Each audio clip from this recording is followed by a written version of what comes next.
안녕하세요. 이번 주 Believe It 팟캐스트 시청해주셔서 감사합니다. 이번 주는 좀 다양한 주제들을 다룰 건데, 일단, 카본화, 요즘 리복에서도 카본화가 나왔고, 그리고 전통적으로 이제 러닝화에서 카본화를 많이 사용을 했죠. 그래서 티어에서는 이제 역도화도 카본화를 넣고 해서, 좀 카본에 대한 엄청나게 많은 이런 대화들이 이루어지고 있는데, 거기서 정말 도움이 될까에 대해서 간단하게 얘기해보고, 그리고 두 번째로는 이제 탄수화물은 언제 보충하는 게 가장 좋을까? 이제 크로스피터로서 가장 중요한 어, 네, 영양 중에 하나가 탄수화물이라고 볼 수 있죠. 그래서 언제 먹는 게 가장 훈련이랑 맞춰서 언제 먹는 게 가장 좋을까에 대해서 얘기해 보고, 그리고 마지막으로 사우나 정말 도움이 될까에 대해서 네, 얘기해 보도록 하겠습니다. 그래서 일단 첫 번째로 그 리복에서 대회를 하면서 이제 그 일부 중에 하나가 이제 그 신발을 스폰서하기 위해서 했었죠. 승종이 형 그 대회 나갔던 거에서. 그래서 카보나를 직접 신어보시면서 좀 어떠신가요, 느낌이? 음, 확실히 통통 튀는 동작 할 때 도움이 좀 됐던 것 같아요. 특히 뭐, 박스 점프나 아니면은 더블 언더, 그리고 달리기가 들어간 워드엔 좀 도움이 됐던 것 같은데, 한 가지 조금 제가 그냥 개인적으로 느꼈던 거는 그 중량을 드는 운동에 있어서 약간 저는 그 중심이 잘 안 잡히는 것 같아요.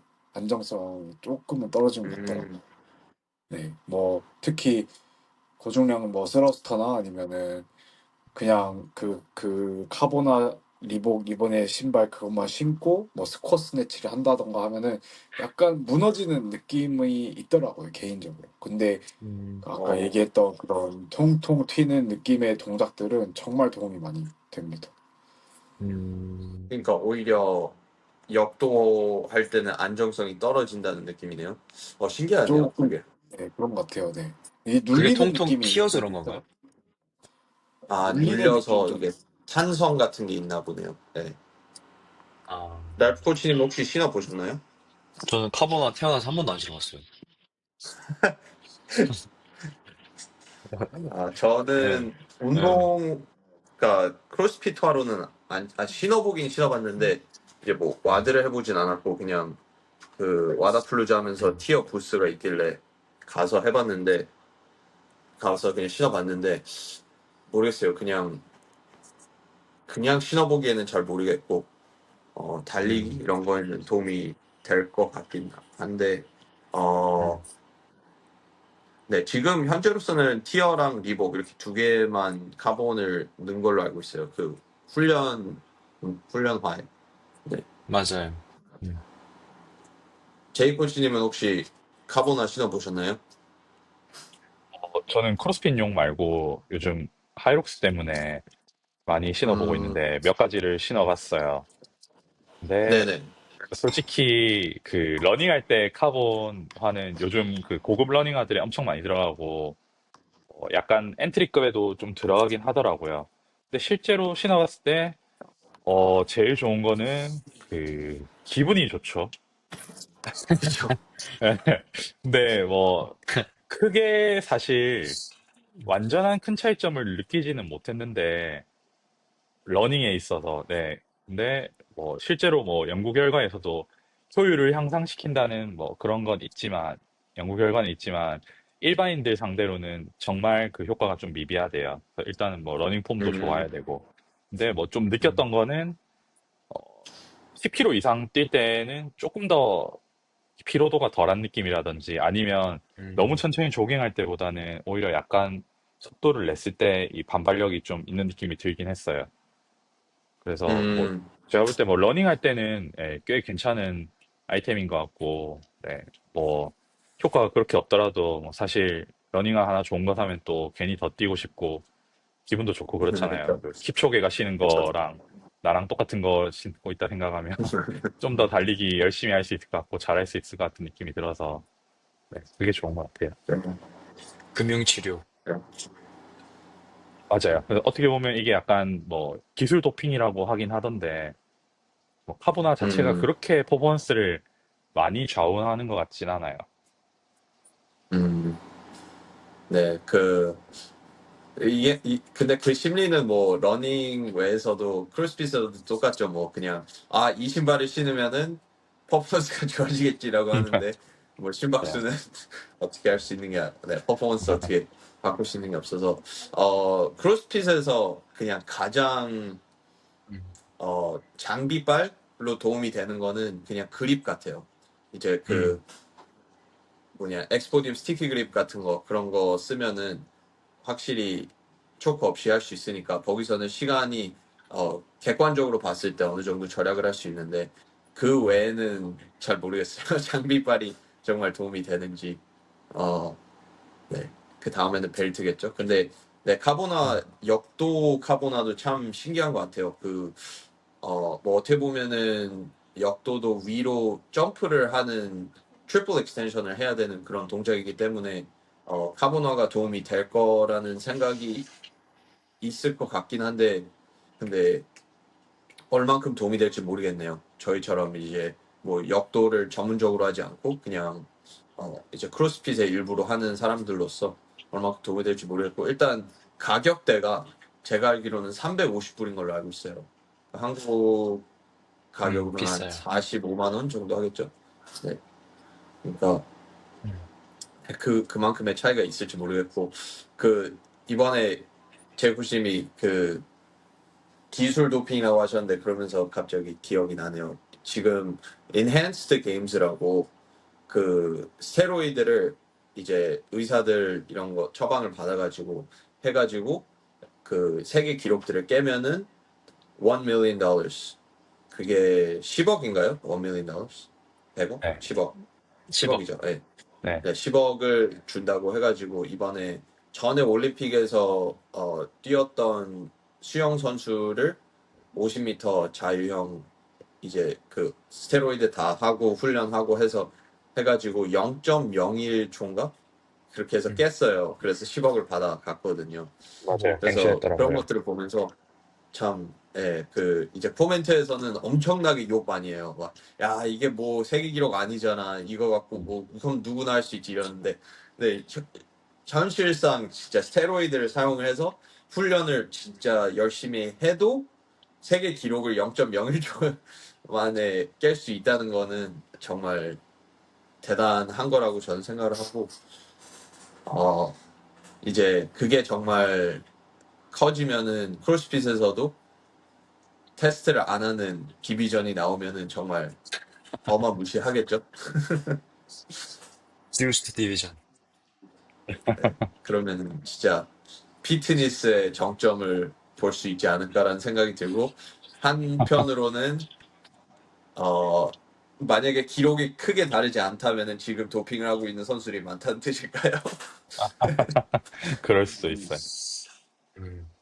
그럴 수도 있겠네요.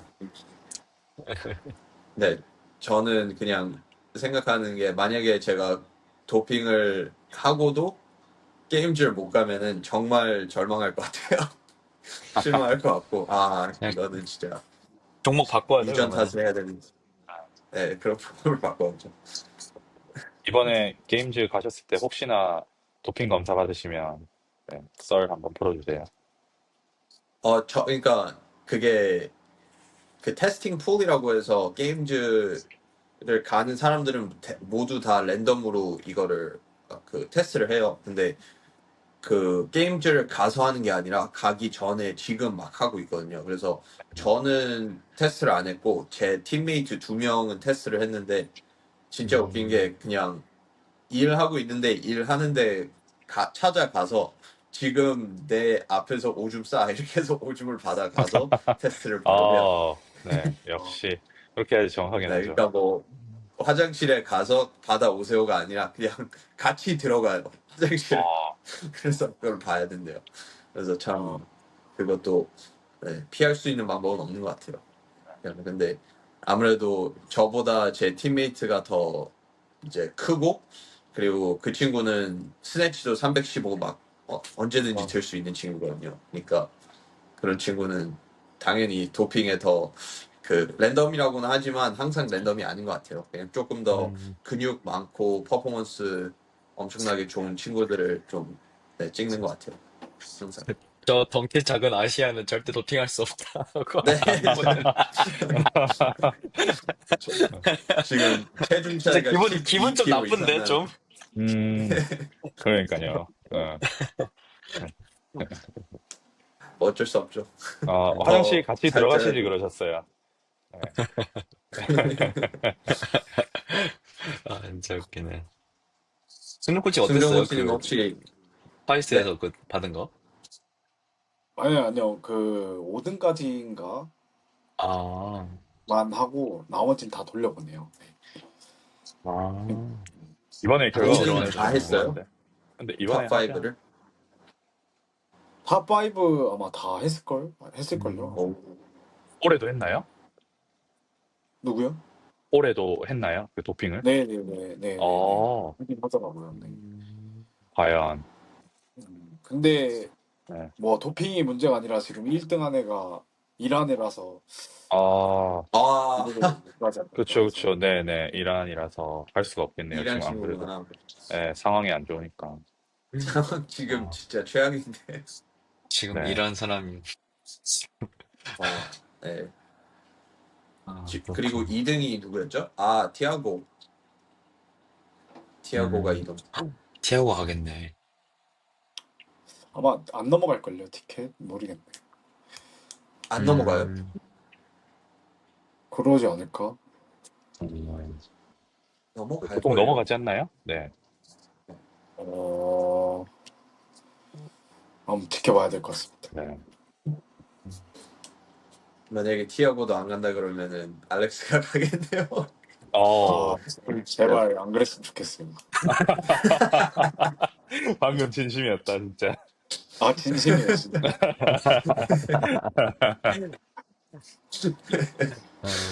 아,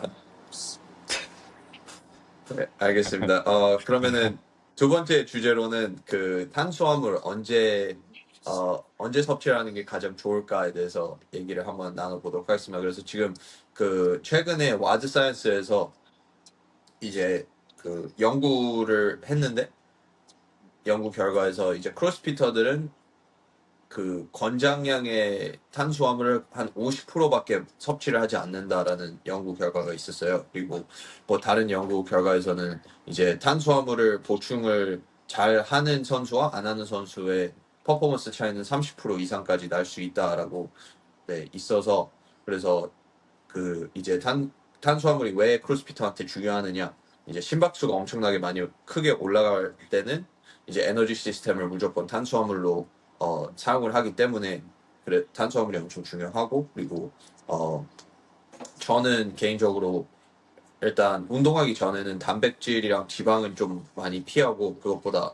거의 다 탄수화물로 합니다. 그래서 저는 뭐 승조 코치님도 비슷할 것 같은데 저는 오트밀 100g 이렇게 재워놓고 그 다음에 우유 그리고 그 프로틴 파우더 한 75% 정도 한 스쿱에 75% 정도 넣고 그 다음에 그냥 어른 베리 해가지고 먹고 있습니다. 그래서 그렇게 먹고 그리고 중간에는 이제 그 게토레이 파우더나 아니면 아이스티 파우더 그냥 어떻게 보면 그냥 설탕이죠. 네, 설탕 한 스쿱 넣고 그리고 리라이트라고 이제 전해질 한 스쿱 넣고 그렇게 마시고 그 다음에 운동 후에 바로 또 탄수화물 그 또 하나 만듭니다. 그래서 게토레이랑 전해질이랑 해서 그렇게 두 번 마십니다. 그렇게 하면은 약 한 200g 정도를 엄청나게 빠르게 마실 수 있기 때문에 네, 그렇게 하고 있습니다. 승조 코치님은 지금 탄수화물 어떻게 하고 계신가요? 네, 뭐 지금 이제 아침하고 점심에 이렇게 운동하고 있는데 요즘은 아침 운동할 때그 베이글 반쪽이랑 요즘 어떻게 먹냐면 베이글 반쪽이랑 그냥 메이플 시럽 많이 뿌리고 그리고 귤라 주스랑 오렌지 주스 이렇게만 딱 먹고 아침 운동을 갑니다. 원래는 공복으로 했었는데 확실히 좀 다르더라고요. 그렇게 먹고 하니까. 그때 그 최근에 잭 팔로우 걔가 올린 거 보고 좀 따라 한 거긴 아, 하거든요. 무조건 아침 운동을 가기 전에 그렇게 탄수화물만을 섭취를 하더라고요. 단백질, 지방 이런 건 안 먹고. 그러고 음, 뭐 운동 끝난 직후에 꼭 탄수화물을 먹으려고 하고 이제 두 번째 세션이 이제 뭐 어떻게 보면 스트렝스도 하고 메트콘도 하고 액세서리도 하고 길어지잖아요. 그럼 중간중간에 조시 코치님처럼 뭐 얼티밋 저는 탄수화물 보충제를 먹다든가 아니면은 그냥 이온 음료, 당 있는 이온 음료 먹으려고 하고 제로 말고 네, 그렇게 음, 수시로 좀 운동 중, 후 수시로 좀 먹으려고 하고 있어요. 음, 네. 근데 저도 좀 길어지는 메트콘 이런 것들을 할 때 확실히 아니면은 세션을 1세션, 2세션 같이 통합해서 훈련을 할 때는 정말 탄수화물 없으면은 그 두 번째 세션에서 차이를 확실히 느끼는 것 같아요. 어, 제이 코치님 혹시 오펙스 훈련에서는 그 트레이닝 하면서 거기서는 뉴트리션 영양에 대해서 따로 또 코스가 있나요? 따로 코스가 있는 건 아니고, 뭐, CCP나 이제, 컴페티터 코스의 이제 영향에 대한 걸 설명해 주는데, 아무래도 이거는 인디비주얼 디자인이다 보니까 딱 뭔가 틀이 있는 건 아닌데, 그래도 어쨌든 강조하는 거는 우리 그 크로스핏처럼 이런 그 무산소성 해당 과정이 많은 운동들에는 탄수화물을 충분히 섭취하라고 권고를 하긴 해요. 근데 실제로도 음, 대부분 크로스핏 선수들도 그렇게 하고 있고, 저도 음. 어쨌든 크로스핏에서 제일 중요한 에너지원은 탄수화물이라고 생각하거든요. 그래서 네네. 저는 근데 요새는 거의 이제 낮에는 시간이 많이 없다 보니까 아예 새벽에 막 새벽 5시, 6시에 달리기 하거나 아니면 그 시간에 잠깐 운동하고 하는데 저는 요즘 되게 편하게 먹는 게 그 얼티밋 포텐셜 에너지 젤 카페인이랑 탄수화물 같이 어, 들어있는 거 있거든요. 네. 그거 그냥 먹자마자 바로 뭐 뛰러 나가거나 그렇게 하는데 어쨌든 그 먹고 안 먹고가 되게 차이가 크긴 해요. 그래서 뭐 승종 코치님처럼 뭐 더블 세션 하는 사람들은 전날에 아예 밤에 많이 먹던가 아니면 뭐 아침에 간단하게 먹는 거 되게 좋은 것 같고 네. 운동 후에도 탄수화물 충분히 섭취해야지 다시 이제 썼던 글리코겐도 보충되고 그 다음 세션에 대비를 할 수 있으니까 어쨌든 내가 그 다이어트가 목적이 아니고 퍼포먼스가 목적이라면 탄수화물은 정말 중요하긴 해요. 음, 네. 네네. 그렇죠. 이번에 얼티밋 포텐셜 많이 사랑해 주시네요. 좋습니다. 어, 네. 랄프 코치님은 어떻게 드시나요? 저번 주에는 얼티밋 포텐셜 아예 무시했는데 이번 주는 그래서 잘하고 그래서 있네요. 그래서 그런 잘하고 언급했어. 있네요. 연락 주세요.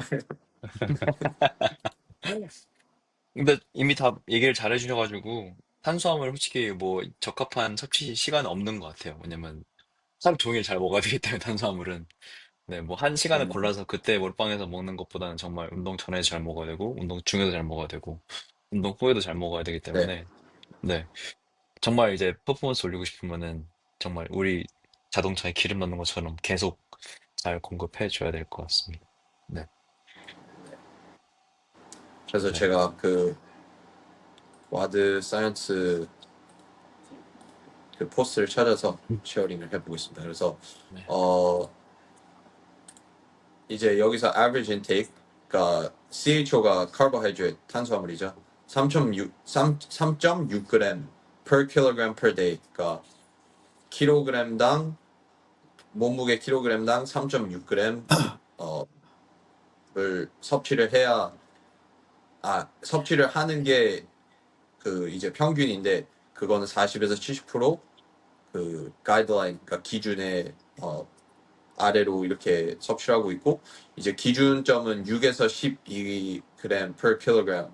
근데 12g은 좀 엄청나게 높은 편에 들 거예요. 10이면은 음, 어 뭐냐 10이면은 지금 승종 코치님이 몇이죠? 몸무게요? 90? 90. 저는 1kg 넘고. 그러면은 우와, 그럼 많이 먹었네. 1080g을 드셔야 되네요. 하루에. 진짜 많이 먹어야 되네. 네. 말도 안 근데 돼요, 그건. 한 8 정도? 8에서 10 정도만 해도 한 720g 와, 정도는 진짜 많이 적합한 것 먹네. 같아요. 네. 진짜 많이 먹어야 돼요. 네, 진짜 많이 먹어야 됩니다. 그리고 네네네. 제가 밥을 탄수화물을 밥으로 먹으려고 하면은 500g 정도 먹어야 되거든요. 근데 500g의 밥이 진짜 말도 안 되게 부피가 많은 것 같아요. 그리고 아무래도 밥은 대부분이 이제 물로 이제 불린 거잖아요.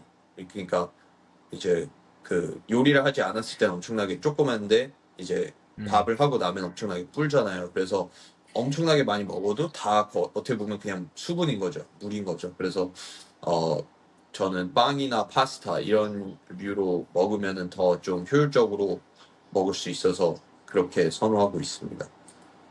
네, 근데 이 와드 사이언스 여기서 중요한 거는 카페인도 얘기를 하거든요. 그래서 카페인은 3에서 6mg per kg인데 좀 이게 확실한지 모르겠어요. 왜냐면은 6mg이라고 하면은 어우, 승종 코치님 기준으로는 140. 540mg이거든요. 음, 잘못 봤어.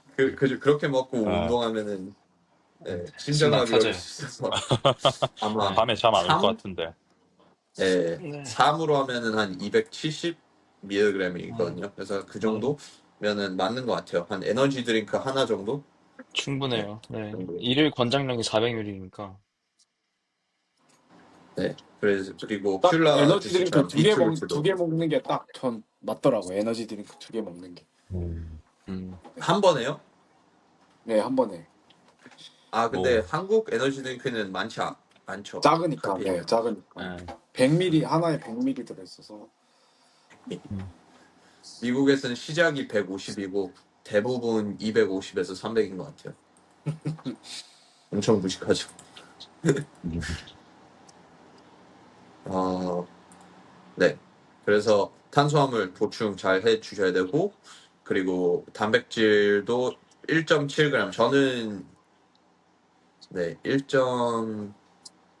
1.7g이면 좀 많은 수 아닌가요?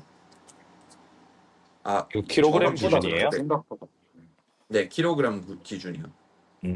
그럼 오히려 좀 적은 것 같은데. 음. 네, 적네요. 저는 한 2.2 정도가 맞다고 생각하거든요. 그러니까, 음, 네, 2.2g per 음. kilogram이 맞다고 생각합니다. 네, 이거는 좀 적은 편인데, 근데 어떻게 보면 그만큼 탄수화물이 더 중요한 것 같아요.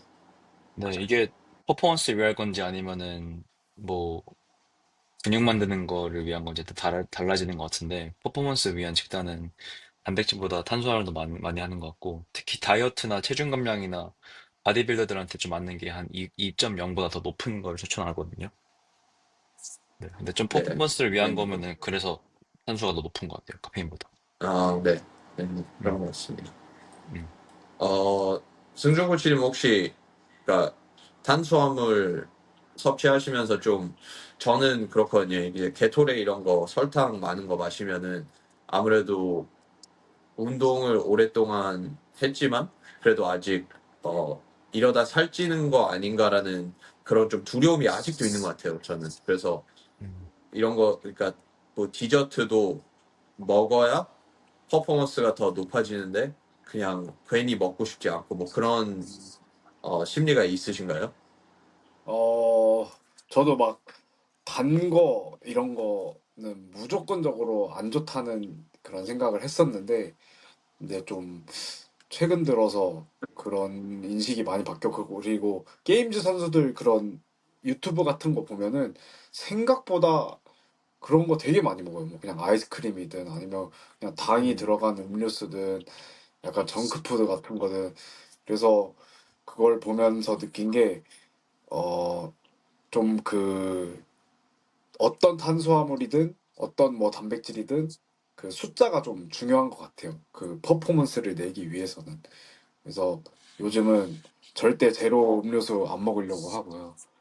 제로는 그냥 뭐 소다만 제로 먹으려고 하고, 그 크로스핏 같은 운동할 때는 뭐 이거 보시는 분들도 참고해서 들으면 좋습니다. 그냥 제로 드시지 마세요. 당 있는 거 드시고, 게토레이가 어떻게 보면 가장 그 탄수화물 함량이 높거든요. 500ml짜리.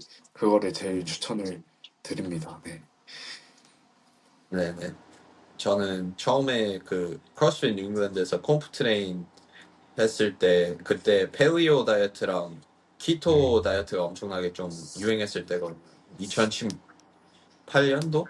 17년도? 그 정도였는데 그때 저는 이제 퍼포먼스와 이제 살을 빼야 되는 사람의 차이를 몰라서 저는 이제 퍼포먼스를 위해서 이렇게 먹어야 되는구나라고 생각을 했었고 실제로 그때 카트린도 엄청 깨끗하게 먹었거든요. 거의 패리오 다이어트처럼 먹어가지고 저도 그렇게 먹어야 되는 줄 알고 그렇게 먹었는데 하루에 먹은 탄수화물량이 진짜 너무 적었던 것 같아요. 한 150g 정도? 200g밖에 안 된 것 아, 같아서 진짜 거의 굶으면서 운동을 했었죠. 그래서 그런 어, 기억이 있네요. 그래서 지금 되돌아보면은 정말 그거와 정반대로 승조 코치님이 말씀하신 것처럼 좀 지저분한 그런 것들도 많이 먹어야 어느 정도 보충이 되는 것 같고 현실적으로 진짜 특히 체중을 늘려야 된다라고 봤을 때 한 3,500칼로리에서 4,500칼로리를 먹으려고 하면은 정말 아침부터 자기 전까지 계속 먹어야 되는 것 같아요. 조금 조금씩. 음, 네, 그렇지 않으면은 절대로 보충하기가 쉽지 않은 것 같아요. 알겠습니다. 그러면은 마지막 주제로는 사우나 정말 도움 될까에 대해서 한번 토론 나눠보도록 하겠습니다. 저는 이제 미국에서 거주하다 보니까 사우나를 그렇게 많이 가지 못해요. 그래서 여기 이제 한인타운이 있긴 한데 가면은 한 20년, 30년 된 사우나들밖에 없어서 저는 거기를 가느니 차라리 그냥 그 크로스핏 박스에 그 건식 사우나가 아, 있고 그리고 그 냉수욕 할 수 있는 텁도 있어서 그냥 거기서 음, 하고 있거든요. 근데 이제 사우나라고 하면은 대부분 뭐 그 온수욕 아니면은 냉수욕도 하고 아니면 건식 습식 사우나 이런 것들도 있잖아요. 네, 그래서 승종 코치님은 뭐 사우나 하시면서 확실히 컨디션 리커버리가 된다라는 느낌이 있으신가요?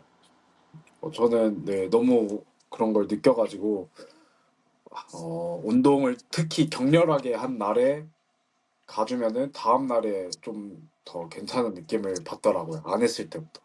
네. 음, 그러면 사우나 가셨을 땐 주로 뭘 하시나요? 뭐 건식 제일 메인은 그냥 건식 15분 하고 그리고 뭐 냉탕 갔다 온탕 갔다 냉탕 갔다 이런 식으로 하거든요. 시간을 정해두고. 네. 음,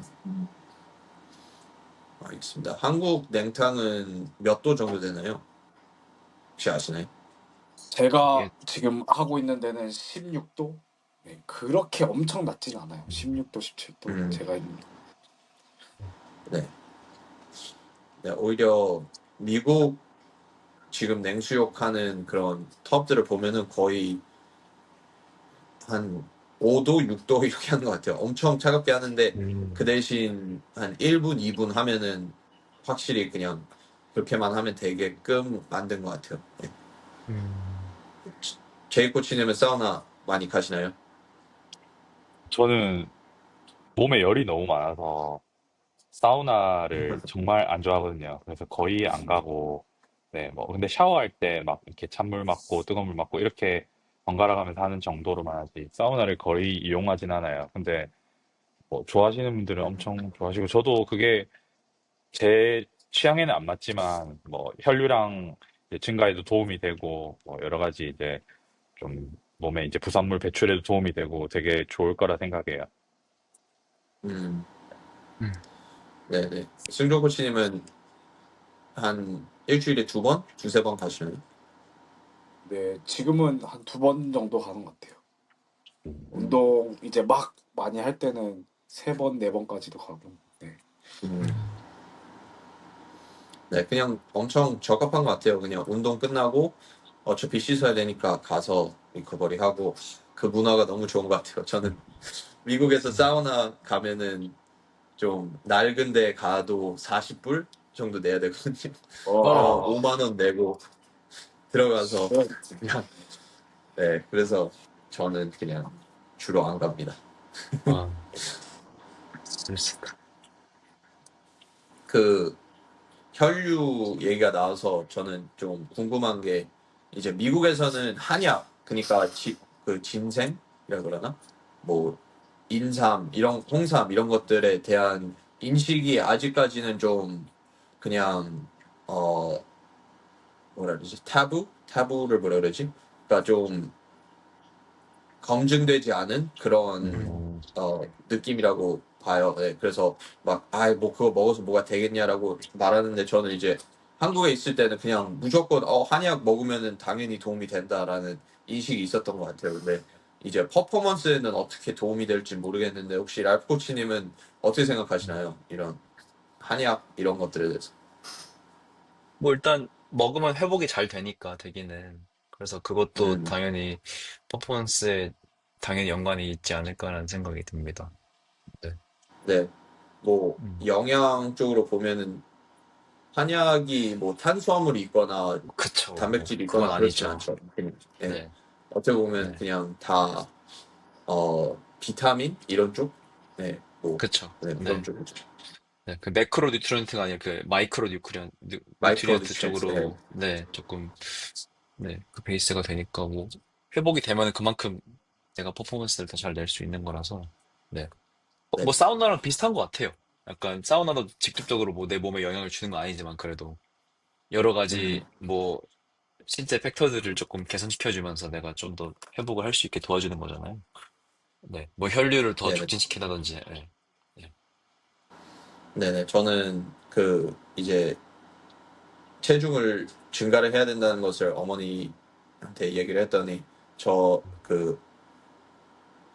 이런 알 같은 게 있어요. 근데 소화를 도와주는 알이래요. 그래서 음, 무슨 환인데 네. 그냥 한약 맛이에요. 그래서 그거를 먹으면은 소화가 좀 더 잘 되고 그래서 식욕이 조금 증진이 된다 그런 음, 얘기를 해서 하루에 3개씩 3번씩 그렇게 먹으라고 했는데 어 모르겠어요. 느낌이 있었는지 없었는지 그냥 음, 규칙적으로 먹는 게 너무 귀찮아서 음, 안 먹다 보니까 음, 네, 잘 모르겠네요. 그게 도움이 되는지. 근데 확실히 안에는 뭐 좋다고 하는 그런 재료들이 들어가 있었던 건 맞는 것 같아요. 뭐 인삼이랑 네, 뭐 대추랑 이런 것들이 있었던 것 같아요. 승조 코치님 혹시 한약 드시나요? 안 드시나요? 이게 이제 한의학의 그 어떻게 보면 한의학에서 처방해 주는 약이잖아요. 그래서 그렇죠. 그 이제 사람마다 체질이란 거를 따지는데 음, 저 같은 경우는 그 체질을 이제 봤을 때 한약이 좀 안 맞는 체질이더라고요. 그러니까 음, 인삼, 홍삼 같은 거를 그래서 저는 안 먹어요. 그걸 먹게 음, 되면은 더 몸에 열이 훨씬 많이 나게 돼가지고 네, 그래서 그런 한의원 같은 데 가서 본인의 맞는 그런 체질 검사를 해서 본인한테 맞는 한약을 처방을 받아야 되거든요. 그냥 뭐 좋다고 먹으면 안 되고. 그리고 음, 한약 같은 경우는 잘못 먹으면은 이제 도핑 성분에 걸릴 수 있는 것들도 되게 맞아요. 많아가지고 맞아요. 조심해야 돼요, 진짜. 그래서 그건 진짜 맞아요. 네. 한약 그렇구나. 그냥 막 먹으면 안 음, 됩니다. 음, 조심해야 돼요. 음, 맞아요. 그러면은 한의원 탓할 수 있겠네요. 세로이드 막 해놓고, 이거 한약을 잘못 먹었다고. 그럼, 네. 뭐 한의사들도 요즘 그런 네. 것들을 다 알아서 막 주의사항 같은 거 주고 하는데 좀 많은 음, 약재에 그런 도핑 성분이 있다고 하더라. 네. 음. 음, 그, 그럼 체질 검사는 피를 뽑나요? 어떻게 하나요? 어, 뭐 그냥 약간 설문지조사 같이 하는 게 있거든요. 좀 그래요? 되게 좀 뭐라 해야 되지? 주관적이라고 해야 되나? 음, 그런 거 같아요. 그런 것도 있고 뭐 정확히는 뭐 피 검사 이런 거 다 해봐야겠지만 뭐 맥박 음, 짚고 막 이렇게 하거든요. 그래서 저도 사실은 한의원을 잘 안 가고 더 좀 서양 병원에 의존을 하는 편이거든요. 근데 음. 한의원 다니시는 분들은 한의원만 가더라고. 맞아요. 네, 네, 네. 좀 맞아요. 음. 확실히 네. 이렇게 있는 것 같아, 그런 게. 뭐가 잘 맞는 사람이 있는 것 같아요, 확실히. 네, 네, 그래도 저는 이게 수천 개인적으로, 년의 예, 역사가 있었으니까 그쵸, 그쵸. 예. 네, 저는 막 담 걸리거나 막 어디 뭉치면은 전 한의원 가는 편이거든요. 어, 근데 막 관절이 안 좋거나 진짜 뭐 염증이 있으면 전 바로 그냥 충격파 받으러 서양요법 네. 쓰고. 네. 잘 모르죠. 그래서 좀 이거 문제마다 좀 골라서 가는 것 같아요. 네. 그 한국에서는 그냥 관절 이런 데가 좀 불편하면 무조건 주사를 맞는 것 같아요. 근데 음. 저는 이제 미국에서는 주사 처방을 거의 안 하거든요. 그냥 무조건 관절 아프다고 하면은 일단 엑스레이 찍고 그 다음에 그 약을 처방을 해요. 그냥 조금 진통제, 조금 센 음. 진통제를 준 다음에 그 다음에 이제 엑스레이 이런 분석하는데 또 시간이 오래 걸려요. MRI랑 이런 거. 그래서 그런 거 하면서 그냥 좀 음. 천천히 해라 하고 무조건 음. 그냥 딱 보면은 관절에 좀 염증이 있네. 이거 조금 더 심해지면 수술해야 돼. 이렇게만 얘기를 하고 끝나요. 근데 한국은 바로바로 그래도 치료를 해주니까 조금 더 좋은 것 음. 같은데 대부분 주사라고 하면은 그러니까 그 스테로이드 샷이 아니죠. 아니면 있을 때도 어떤 있고 주사를 없을 때도 받나요? 있고 네, 좀 이게 맞아요. 심각도에 따라서 그게 좀 나뉘는 것 같아요. 맞아요. 네. 음, 근데 요즘은 뭐 막 스테로이드가 들어있는 주사를 많이 권하지 않는 추세이기도 해요. 막 음, 주사를 너무 아니, 너무 아프면은 놔줄 수는 있지만 그래도 스테로이드니까 네, 권장은 하지 않는다. 참을 수 있고 약간 뭐 회복 과정을 좀 길게 가져가더라도 스테로이드 몸에 음, 들어가는 거 안 좋으니까. 네. 그게 좀 약간 정직한 의사 선생님들 이렇게 하는 것 같아요. 네, 네, 네. 네. 그 한국에서는 PRP도 많이 처방하나요? PRP가 PRP가 뭐죠? 그러니까 피를 뽑은 다음에 그 피에다가 이제 엄청나게 많은 영양 성분을 넣은 다음에 그 피를 다시 넣는 거예요, 관절에다가. 그래서 맞아요. 어떻게 보면은 뭐 손목이나 발목이나 이런 곳은 피가 잘 안 통하잖아요. 그래서 그런 네. 곳에 조금 그 회복 속도를 빠르게 하기 위해서 그쪽에 피를 뺀 다음에 거기에다가 이제 회복을 하는데 도움이 되는 그런 영양을 이렇게 돌려서 다음 날인가 아니면 다음 병원에 가서 그때 딱 넣으면은 그 이제 아무래도 영양소가 가장 많은 그런 피를 바로 넣으니까 도움이 된다고는 하는데 이제 그게 도움이 되는 사람들이 있고 안 되는 사람들이 있고 그런 것 같아요. 그래서 갈리는 것 같은데 아마 한국에서도 가능하지 않을까라는 생각이 있긴 한데 아직 뭐 음, 그래도 많이 받진 않는 것 같네요. 뭐 그게 그렇죠. 시중에 이제 시술인데 엄청 비싸요. 그런 거는. 이제 실비보험 아, 있는 사람만 아마 돈을 일부 지급받을 수 있고, 저도 그거를 허리가 너무 안 좋으니까 이제 여러 가지 그런 치료들을 설명을 해주는데 그 얘기를 하나 해주더라고요. PRP. 네네네. 근데 그거 허리로 많이 쓰죠. 너무 비싸서 그거보다 한 단계 아래 있는 주사를 맞긴 했거든요. 네. 그 상하이 대회 끝나고 그때 입원해서 한번 음, 음, 그때 얼마였나요? 40만 원인가 그랬던 것 같아요. 그 한 주사 번에요? 한 번. 아니면은 주사 한 한 번. 번에? 주사만 40만 원이었고 MRI 이런 비용은 다 별도였죠. 네. 음, 음, 비싸긴 비싸. 네. 미국에서 제 친구 지금 PRP 치료하고 있는데 발목에 근데 10회에 1,400불이라고 하더라고요. 어, 아, 그러면 한 거의 한 번당 200만 원 정도네. 140불? 20만 원? 네, 200만 원 정도 하는 것 같아요. 싸진 않은 것 같아요. 그래서 제가 일단 그거 하는 것보다는 저는 걔는 뭐 지금 경쟁을 하고 있거나 뭐 그러지 않고 그냥 일상생활 사는데 그런 친구라서 그 BPC 157 BPC. 그거 펩타이드 네 그거 권장했는데 좀 아직 그 실험 결과랑 뭐 연구 결과가 많이 없다고 해서 그냥 PRP로 했대요. 근데 지금 뭐 결과가 그냥 그럭저럭하다 그러더라고요.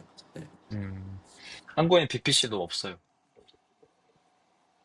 네 없죠. 지금 미국에서도 구하기 엄청 힘든 것 같아요. 그러니까 아, 그거를 그래요? 구할 수는 있는데 아, 음, 아무래도 몸에 뭐 제가 맞아보진 않았지만 그냥 음, 자기가 주입을 해야 되기 때문에 그쵸. 좀 잘 만든 그런 회사를 찾는 게 쉽지 않고 그 회사를 찾으면은 대부분 품절이 돼 있다 그러더라고요. 그래서 가격은 음, 싼데 네, 찾기가 힘들다 그러더라고요. 그리고 기본적으로 의사들이 아직 처방을 하고 있지 않기 때문에 조금 음, 꺼려 해야 하시는 분들이 많은 것 같아요. 맞아요. 실험도 동물 실험밖에 진행 안 돼가지고 사람들한테는 아직 그게 음, 실험 안 됐어가지고 좀 신뢰가 좀 네네네. 떨어지는 거 합리죠. 네, 근데 맞아본 친구들 경험담으로서는 엄청나게 도움 많이 된다고 그러더라고요. 그냥 음. 그 한 친구는 이제 크로스핏 선수로 하다가 이제 두 쪽 어깨가 다 탈구를 했어요. 이제 그 아, 스네치 밸런스를 딱 봤는데 그 티셔츠를 안 입으니까 미끄러워서 이게 확 이렇게 뒤집어지면서 어, 두 팔꿈치를 탈구를 했어요.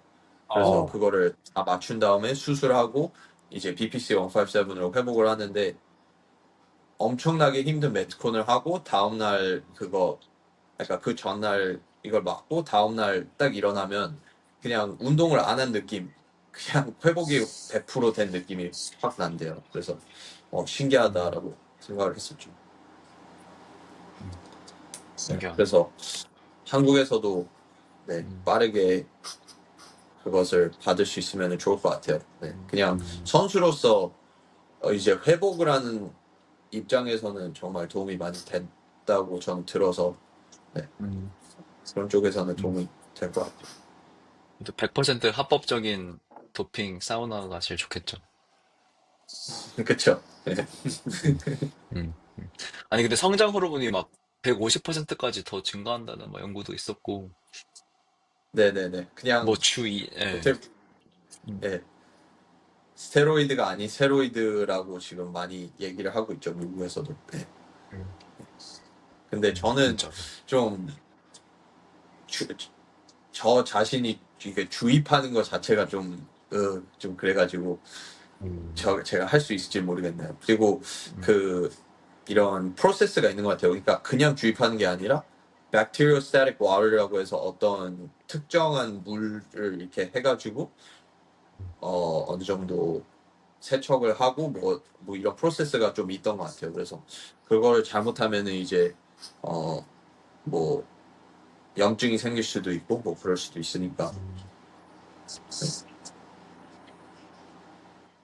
어, 이제 마지막으로 저희가 끝나기 전에 1분 토론 간단하게 두 개 오늘 할 건데 첫 번째 1분 토론은 어, 프로닝 아니면 프레이저 누가 더 대단한가에 대해서 토론 한번 해보도록 하겠습니다. 그래서 제이 코치님은 아마 프로닝 하지 않을까라는 생각이 드네요. 네, 맞습니다. 네, 프로닝 알겠습니다. 승조 코치님은요? 저도 프로닝. 프로닝이요? 네, 알겠습니다. 그러면은 랄프 코치님이랑 저랑 프레이저 하도록 하겠습니다. 그러면은 제가 1분 토론 타이머 띄워놓겠습니다.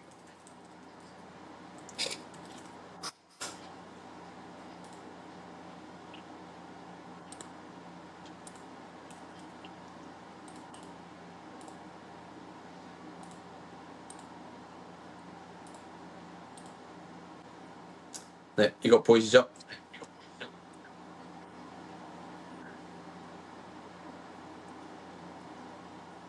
다 보이시나요? 스크린? 네? 네, 네. 네네네. 그럼 제이 코치님부터 1분 시작하도록 하겠습니다.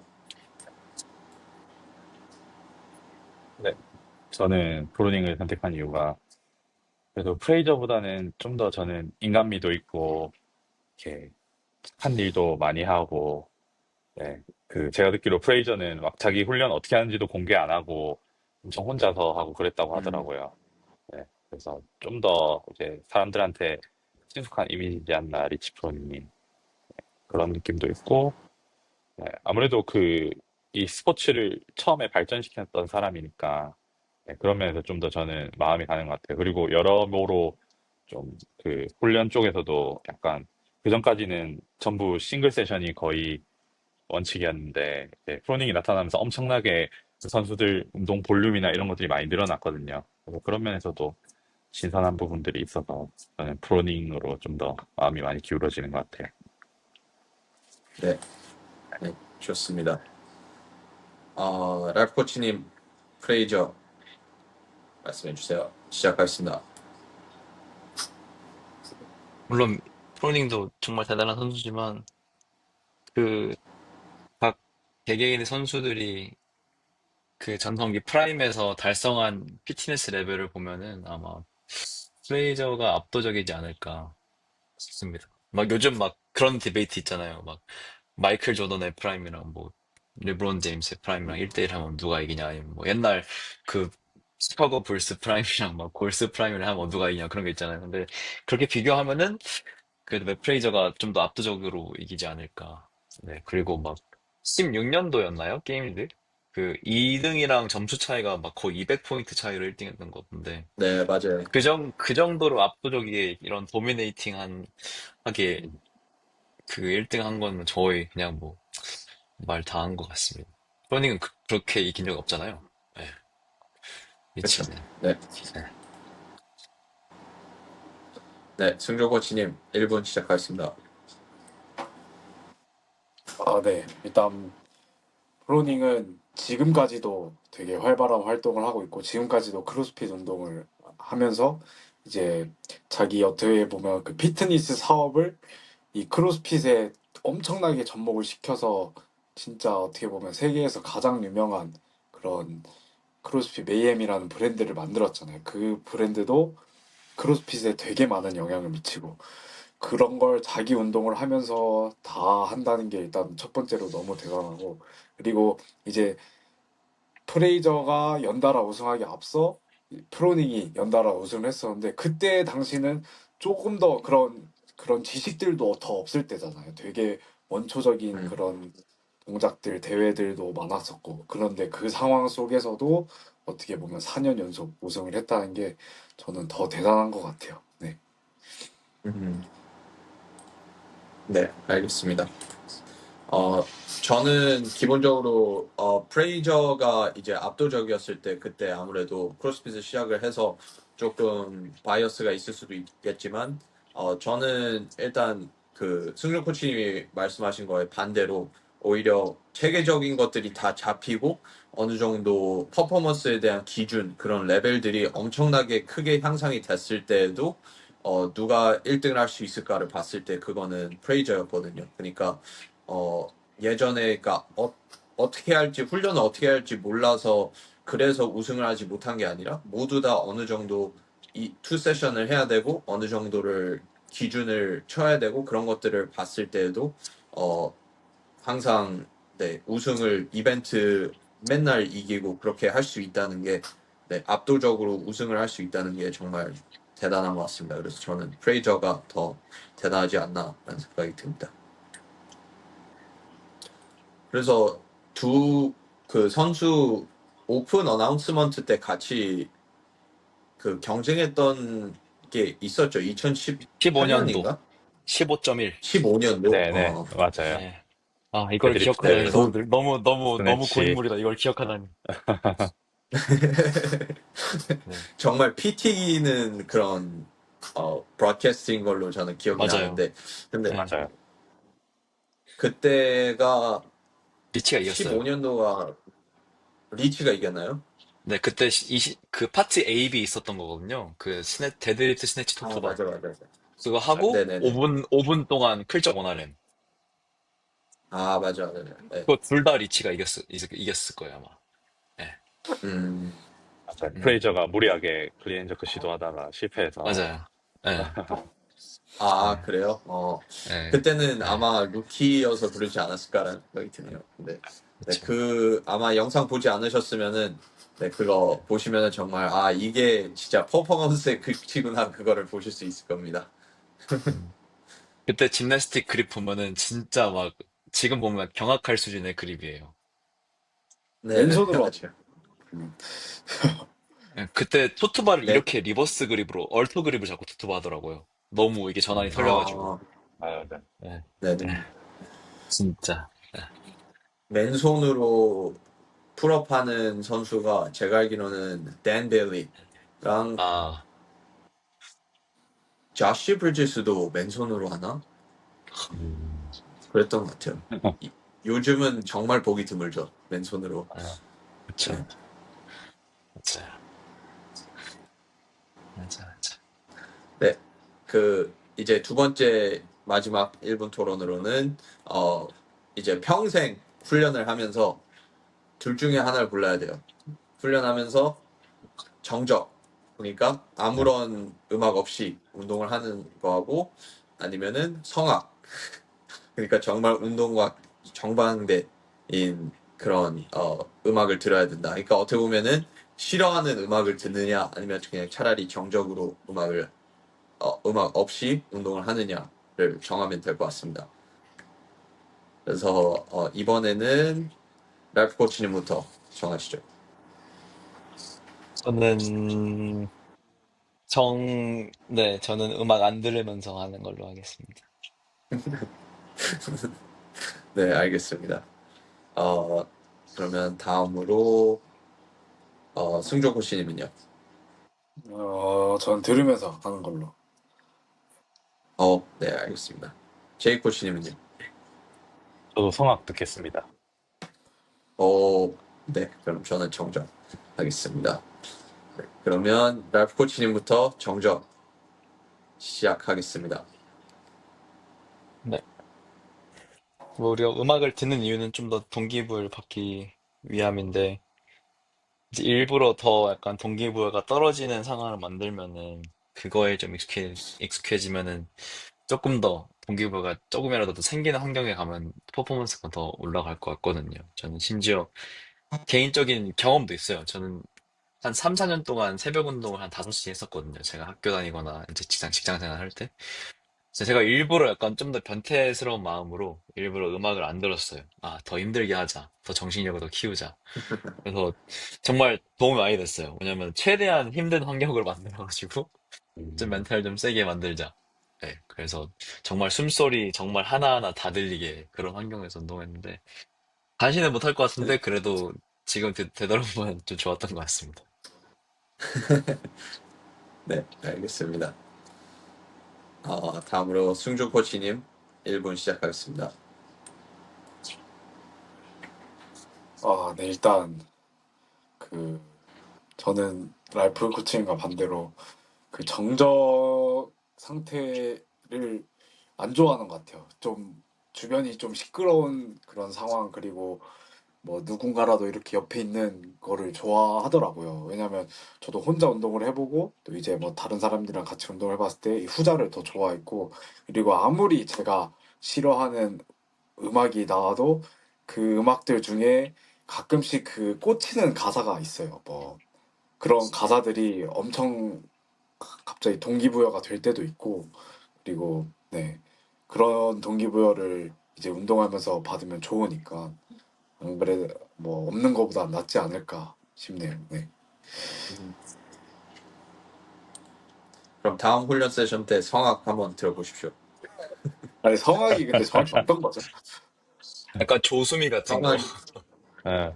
네, 소프라노 이런 건가요? 소프라노, 네네네네. 아, 오페라, 그러면 오페라. 가사가 들리지도 오페라. 않겠네요. 근데. 이탈리아어라서 모를걸요? 신경 안 쓰시고. 그럼 저 1분 시작하도록 하겠습니다. 일단 그러니까 좋아하는 음악을 틀고 운동을 하면은 기본적으로 도파민 분비가 훨씬 더 잘 된다는 그런 연구 결과도 있고, 그리고 정적에서 운동을 하면은 어느 정도 랄프 코치님 말씀하신 것처럼 훨씬 더 힘들기 때문에 훈련 중에서는 정적으로 하면은 그래도 오히려 페이스를 더 잘 맞출 수 있고, 그리고 생각을 하면서 훈련을 할 수 있기 때문에 어느 정도 도움이 되지 않을까라고 생각을 합니다. 왜냐면 경쟁을 할 때는 정말 그냥 생각하지 않고도 페이스를 완벽하게 잡을 수 있도록 하는 게 이제 경쟁할 때는 그렇게 해야 되고, 훈련 때는 오히려 좀 생각을 많이 하면서 이게 노랩이었을까 아니었을까 이런 것들을 조금씩 생각을 하면서 그래도 체계적으로 훈련을 해야 의도를 잡고 훈련을 해야 도움이 더 되기 때문에 정적이 더 좋지 않나라는 생각이 있습니다. 네, 마지막으로 제이 코치님 성악 말씀해 네. 주십시오. 시작하겠습니다. 네. 저는 우선 그 영화 중에서도 되게 좋아하는 장면이 있는데 그 존윅 아시죠? 다들 키아누 리브스 막 네. 그 네네네네. 막 오페라 극장에서 막 싸우는 장면이 있거든요. 오페라 한쪽에서 나오고 막 아, 한쪽에서는 이제 치고받고 하고 약간 그런 대비되는 장면을 되게 좋아하기도 하고 그 운동할 때 이제 음악이 있으면 저는 좀 덜 힘든 이유가 내 격한 숨소리를 들을 수 없으니까 좀 덜 힘들다 생각하거든요. 근데 음, 정적인 상태에서 음, 하면 그 내 힘든 숨소리를 그대로 들으니까 아, 내가 지금 이만큼 힘들구나라는 인지가 되면서 더 마음이 힘들어질 것 같아요. 그래서 성악이라도 음, 나오면 좀 괜찮지 않나 이런 생각이 들고 제가 볼 때 성악팀이면 그래도 짐내스틱은 조금 더 우아하게 할 수 있지 않을까. 네, 이런 생각도 해봅니다. 네, 네. 네네. 네, 알겠습니다.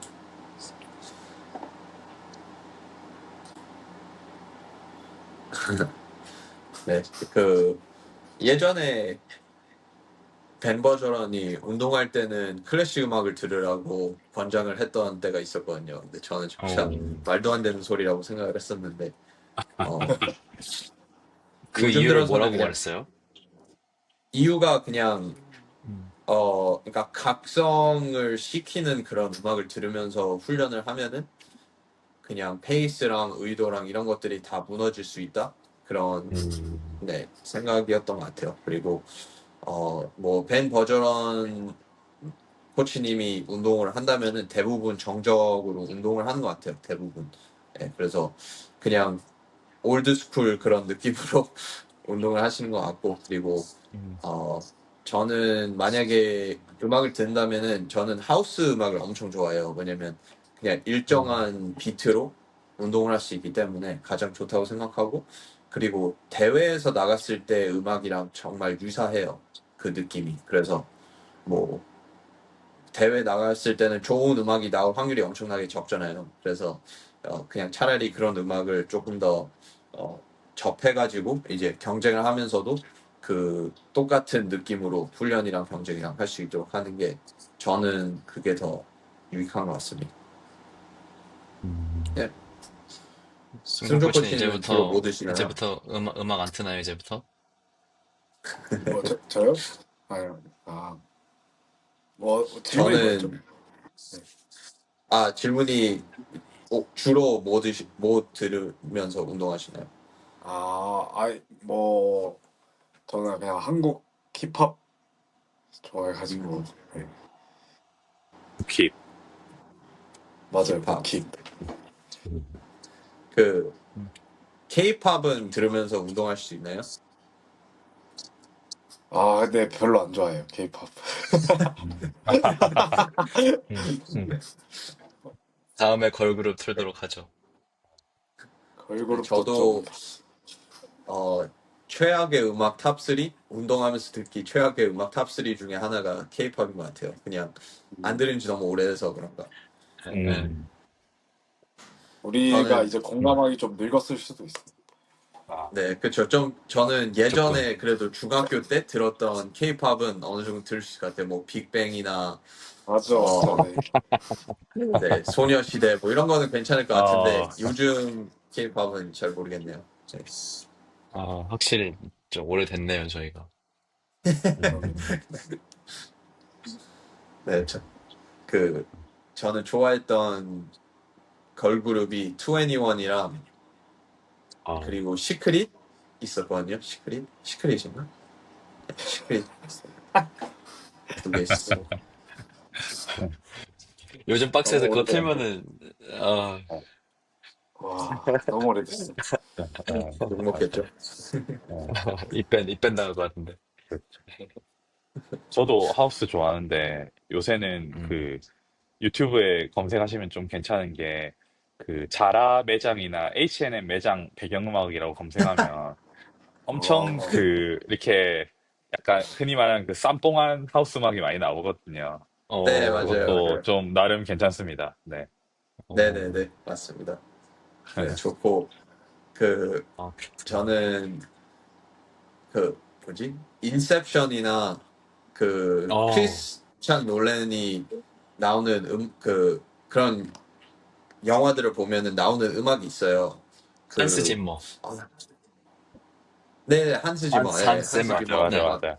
그거 음. 들으면서 운동하는 분이 한 명이 있었는데 근데 뭐, 몰입도가 생각보다 잘 뽑히는 것 같더라고요. 예, 그럴까? 몰입이 잘 되고, 엄청 웅장해요, 음악이. 어, 예, 맞아요, 맞아요. 예, 나쁘지 예. 않더라고요. 빵! 어, 하면서 약간, 와, 피하라고 막. 아, 그리고 그것도 괜찮을 제 것 같네. 그 운동 동료 친구는 그 2000m 로우를 해야 되는데 네. 동기부여를 받기 위해서 그냥 가긴스 그냥 10분 동안 테스트 욕하는 거 같은 거? 그거 들으면서 했어요. 제대로 네, 돼요. 그러니까 PR 찍더라고요. 어, 와, 대박. 아, 진짜 웃기네. 그게 항상 수업하면서 큰 고민이에요. 어떤 음악을 틀어줘야 될지. 왜냐면 맨날 똑같은 거 들거든요, 진짜로. 근데 이제 코치 입장으로서 약간, 조금이라도 이게 힘이 돼주는 음악을 틀었으면 좋겠는데, 그게 코치마다 음악 취향이 다르다 보니까, 네, 항상 맞습니다. 저희는 네. 코치진들마다 이제 트는 음악이 달라가지고, 항상 고민이에요. 어떤 음악을 틀어줘야 되지, 오늘? 오늘은 플레이리스트 어떻게 해줘야 되지? 막, DJ 마인드가 막, 맨날 그게, 그 챌린지인 것 같아요. 예. DJ인지 코치인지. 맞아, 맞아. 진짜. 나도 모르겠습니다. 뭐 사진 기사인지, 뭐 영상 감독인지, 코치인지 모르겠어요. MC인지. 몰라. 맞아. 네, 진짜. 만능이죠. 만능 코치. 예, 맞아.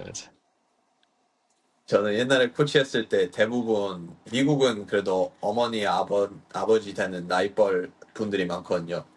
한 아침 때 그때 하면은 항상 저는 트는 게 클래식 락이라고 이제 예. 90년대, 80년대 음악 있어요. 그래서 그거 틀면은 다 막 와 이거 어떻게 알냐고 막 너무 좋다고 막 메탈리카, AC/DC 이런 거 AC/DC, 틀어야겠네요. 뭐 레드 제플린, 네 그렇게. ACDC와 이런 거 네. AC/DC 근데 진짜 좋죠, 좋아요. 좋죠. 예, 좋죠. 클래식 락, 어, 저도 많이 들어요. 클래식 예, 락은. 네. 진짜. 맞아. 네. 네 저는 PR 음악으로 ACDC 많이 칩니다. 좋습니다. 좋아요. 완전 좋아요. 다들 나이가 네 좀 알겠습니다. 연령이, 예. 이번 주 이번 주 정말 유익한 대화였던 것 같습니다. 벌써 1시간이나 됐네요. 그래서 네, 팟캐스트는 여기까지 하도록 하겠습니다. 모두 다음 주에 뵙도록 하겠습니다. 감사합니다. 수고하셨습니다.